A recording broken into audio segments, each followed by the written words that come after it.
हरे कृष्णा। सभी भक्तों का स्वागत है और हम चर्चा कर रहे हैं हमारे प्राण प्यारे श्रील प्रभुपाद जी के प्रणाम मंत्र के ऊपर। ये तीसरा भाग है। पहले दो भाग का लिंक जो है नीचे डिस्क्रिप्शन में मैं दे दूंगा, आप देख सकते हैं। पहले भाग में हमने देखा कि पूरे मंत्र को एक तरह से हमने बिग पिक्चर की तरह देखा कि पूरे मंत्र का क्या मतलब है, हर एक पंक्ति जो है मंत्र की कैसे एक विशेष संदेश जो है हमको देती है, कैसे प्रभुपाद जी के प्रणाम मंत्र के अंदर जो है संबंध, अभिधेय और प्रयोजन तीनों समाये हुए हैं। परिणति का एग्जैक्टली मतलब क्या है। फिर दूसरे भाग में हमने देखा जो पहला वर्ड है नमः, उसका क्या मतलब है।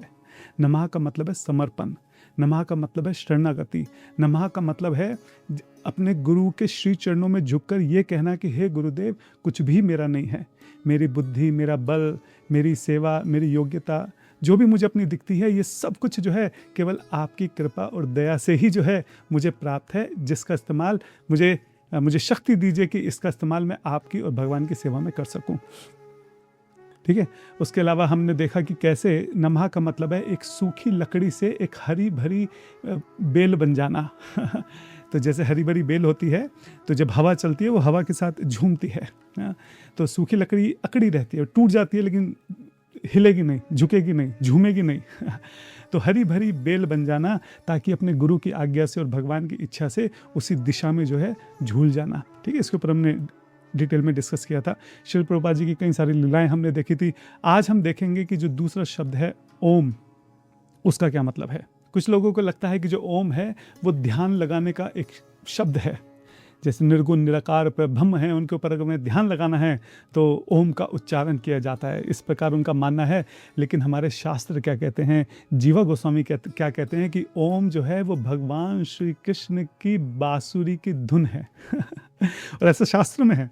ये बहुत ही सुंदर रसिक जो आचार्य हैं उनका भाव है, जिसको आज हम चर्चा करने वाले हैं। एक बार अपने गुरुदेव से, श्रील प्रभुपाद जी से, अन्य आचार्यों से, भगवान से जो है आज्ञा ले लेते हैं, आशीर्वाद ले लेते हैं, ताकि इतने गूढ़ विषय को जो है हम ठीक से चर्चा कर सकें, समझ सकें।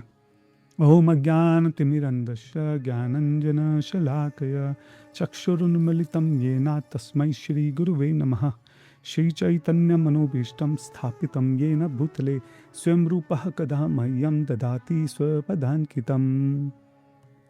नमो विष्णुपादाय कृष्णपृष्ठाय भूतले श्रीमते भक्तिवेदांत स्वामिते नामिने।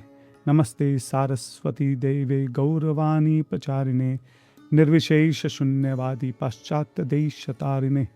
जय श्री कृष्ण चैतन्य प्रभु नित्यानंदा श्री अद्वैता गदाधर शिवाश्री गौर भक्तवृंद। हरे कृष्ण कृष्ण कृष्ण हरे हरे, हरे राम राम राम हरे हरे। मुखं करोति वाञ्छालं पंगुं लगिते गिरिं यत्कृपातहं अहं वन्दे श्री गुरुदीनतारिणम्। हरे कृष्णा। तो जैसा मैं कह रहा था कि कई बार लोग जो हैं वो ओम को निर्गुण निराकार परब्रह्म का स्वरूप मानते हैं। उनको लगता है कि जो ब्रह्मांड है, इसकी जो ध्वनि है, जो साउंड है, वो ओम है, तो वो ओम के ऊपर ध्यान लगाते हैं। लेकिन वैष्णव आचार्यों ने ओम के ऊपर क्या बोला है, इस विषय में आज हम लोग चर्चा करने वाले हैं। सबसे पहले देखते हैं जो ओम है उसका रूट मीनिंग क्या है। तो जो ओम है वो अव धातु से निकलकर मिलकर बना है और उसका मतलब होता है कि रक्षा करना, सहारा देना, पालन करना। तो जब हमने पहले शब्द में देखा था कि हम नमः कह रहे थे, तो नमः कहते हुए हमारा क्या भाव था। हमारा भाव ये था कि मेरी कोई भी योग्यता नहीं है, कुछ भी मेरा नहीं है, हे गुरुदेव मैं आपका हूँ। तो ये कहने के बाद जब हम ओम कह रहे हैं तो एक तरह से हमारा भाव ये होना चाहिए कि आप ही मेरी रक्षा कीजिए, आप ही मुझे सहारा दीजिए, आप ही मेरा पालन कीजिए। तो जब हम बोलते हैं नमः ओम, तो पूरा मतलब निकल गया कि हे गुरुदेव मेरी कोई योग्यता नहीं है, मैं आपके शरणागत हूँ, आप ही मेरी रक्षा कीजिए, आप ही मेरे को सहारा दीजिए। ये भाव जो है यहाँ पे निकल के आता है। तो ये तो ओम का एक साधारण अर्थ था। अब थोड़ा गहराई से उतरते हैं और देखते हैं कि कैसे इस एक शब्द के अंदर जो है संपूर्ण गोलोक वृंदावन के दर्शन होते हैं। हमने देखा है कि जो व्हाइट लाइट है ना, अगर वो किसी कांच से होकर गुजरती है तो अलग अलग रंगों में बट जाती है। बिल्कुल ठीक इसी तरीके से जो ओम की ध्वनि है, जब वो हमारे रसिक आचार्यों के हृदय से होकर गुजरती है तो वो अलग अलग शब्दों में बट जाती है। तो जो ओम है वो अ उ म 3 अक्षर जो है यहाँ पे बन जाते हैं। जीवा गोस्वामी जो है पद्म पुराण को कोट करते हुए बहुत ही सुंदर यहाँ पे श्लोक बोलते हैं और उसका बहुत ही सुंदर रसिक और मीठा अर्थ है जो भी हम डिस्कस करने वाले हैं। क्या कहते हैं? अकारो नोच्यते कृष्ण सर्वलोकैक नायकः, उकार नोच्यते राधा, मकारो जीव वाचकः। अ उ म 3 शब्द हैं। तो अकार नोच्यते कृष्णा, जो अ का अर्थ है वो अ जो है वो और कोई नहीं बल्कि श्री कृष्ण का ही स्वरूप है। सर्वलोकैक नायकः, जो पूरे ब्रह्मांड के परम पिता हैं, परम भोक्ता हैं, परम नायक हैं। उकारे नोच्यते राधा, जो ऊ शब्द है वो राधा रानी का जो है सूचक है, उनका स्वरूप है। मकारो जीव वाचकः, और जो म शब्द है अ उ म, जो म है उसका अर्थ है जीव। यानी कि जब हम अ उ म ओम बोलते हैं यानी श्री कृष्ण, श्री राधा और श्री जीव, जो श्री और जीव, श्री कृष्ण, श्री राधा और जीव, इनका जो है यहाँ पे सूचक है। इसका मतलब क्या हुआ? इसका अर्थ जीवा गोस्वामी बता रहे हैं कि ये हुआ कि जो जीव है उसकी संतुष्टि जो है केवल और केवल राधा कृष्ण की सेवा में ही निहित है। वहीं से उसको आनंद प्राप्त होगा, वहीं से उसको संतुष्टि प्राप्त होगी। यही जीव का स्वरूप है। जीव रे स्वरूप होए कृष्ण नित्य दास। तो राधा और कृष्ण की सेवा में ही जीव को पूर्ण संतुष्टि मिल सकती है। ये ओम का मतलब है। और अगर थोड़ा सा और गूढ़ या थोड़ा सा और गौड़िया अर्थ लें तो क्या है कि राधा कृष्ण के मिलित स्वरूप में, यानी कि श्री कृष्ण चैतन्य महाप्रभु के रूप में जो है, उनके स्वरूप में जो है, उनकी सेवा में जो है, उनके ध्यान में जो है, जीव को पूर्ण तरीके से संतुष्टि प्राप्त होती है। तो ये ओम का जो है यहाँ पे मतलब है। अच्छा, एक चीज़ और है, जो ऊ है वो राधा रानी है। राधा रानी तो आप ये समझिए जो हमारे गुरु हैं, जो शिला प्रभुपाद जी हैं, वो श्रीमती राधा रानी के ही कृपा के करुणा के स्वरूप हैं। हाँ, उनके ही प्रतिनिधि हैं। और ऊ का मतलब जो है वो कनेक्शन भी होता है, जोड़ना। तो जो ऊ है वो अ और माँ को जोड़ रहा है। यानी जो हमारे गुरुदेव की, हमारे शिला प्रभुपाद जी की जो करुणा है, उनकी जो दया है, वो क्या कर रहे हैं? वो जीव को भगवान श्री कृष्ण से जोड़ रहे हैं, दोनों को आपस में कनेक्ट कर रहे हैं। तो जब हम अपने गुरुदेव के श्री चरणों में, शिला प्रभुपाद जी के श्री चरणों में झुककर ओम कह रहे हैं, तो हम कह रहे हैं कि शिला प्रभुपाद जी हमारा हाथ पकड़ लीजिए और हमें श्री श्री राधा कृष्ण की सेवा में लगा दीजिए, हमें उनसे जोड़ दीजिए। एक ये यहाँ पे जो है बहुत सुंदर जो है इसका अर्थ निकल कर आता है। इसी के संदर्भ में शिला प्रभुपाद जी की एक बहुत सुंदर लीला आती है। जो रणछोड़ दास जी हैं, वो रिमेंबरिंग शिला प्रभुपाद जो सीरीज है उसके अंदर इस लीला को बताते हैं।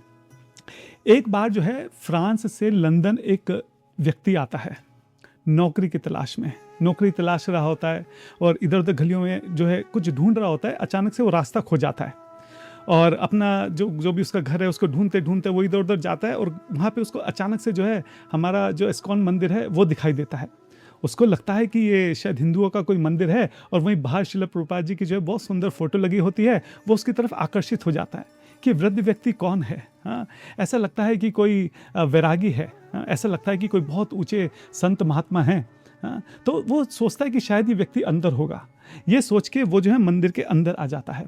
अब अंदर जो है वहाँ सुंदर राधा कृष्ण के विग्रह होते हैं। अब बहुत ज़बरदस्त वहाँ पे कीर्तन चल रहा होता है।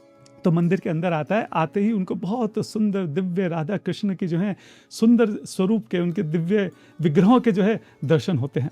अब हम जानते हैं कि इस्कॉन के मंदिर तो बिल्कुल प्रभुपाद जी ने वैकुंठ की तरह बना रखे हैं कि एकदम अंदर इतनी सुंदर सुगंध आ रही है, सामने इतने सुंदर दर्शन हो रहे हैं, यहाँ पे इतना अच्छा कीर्तन चल रहा है। उस व्यक्ति को अंदर आते इतनी आनंद की अनुभूति होती है कि उसका बाहर जाने की इच्छा नहीं होती। वो वहीं पर बैठ जाता है, कीर्तन सुनता रहता है, राधा कृष्ण को देखता रहता है। तभी वहाँ पर शिला प्रभुपाद जी आते हैं। जैसे आते हैं सारे भक्त एकदम जो खड़े होते हैं, प्रणाम करते हैं। ये व्यक्ति सोचता है अरे ये तो वही वृद्ध व्यक्ति है जिसको मैंने बाहर देखा था। अब भक्तों से बात करता है, पता चलता है कि शिला प्रभुपाद जी हैं, ये जगत गुरु हैं। शिला प्रभुपाद जी की कथा प्रारंभ होती है। आधा पौना घंटा बैठ के कथा सुनता है। कथा के बीच में ही झरझर उसके आंसू बहने लगते हैं। उसको ऐसा लगता है कि आज जिस लक्ष्य की, जिसकी मैं तलाश में इधर उधर भटक रहा था, आज वो मुझे मिल गया। कथा के बाद जो है वो शिला प्रभुपाद जी के पास जाता है, उनके चरणों में प्रणाम करता है और कहता है कि आज ऐसा लगता है कि मेरे भाग्य का उदय हो गया। मैं एक नौकरी की, छोटी सी नौकरी की तलाश में दर दर भटक रहा था और यहाँ ना जाने कैसे मैंने आपका सुंदर चित्र देखा, न जाने क्यों मुझे ऐसा आकर्षण महसूस हुआ, न जाने मैं कैसे अंदर आ गया और यहाँ पे आके तो मैं पूरी तरह से सुंदर विग्रहों में, भक्तों के व्यवहार में, कीर्तन में, आपकी कथा सुनकर तो मैं पूरी तरह से न्यौछावर हो गया। श्रील प्रभुपाद जी के चरणों में प्रणाम करते हुए कहता है कि हे श्रील प्रभुपाद, अब मैं पूरी तरह से आपका हो जाना चाहता हूँ।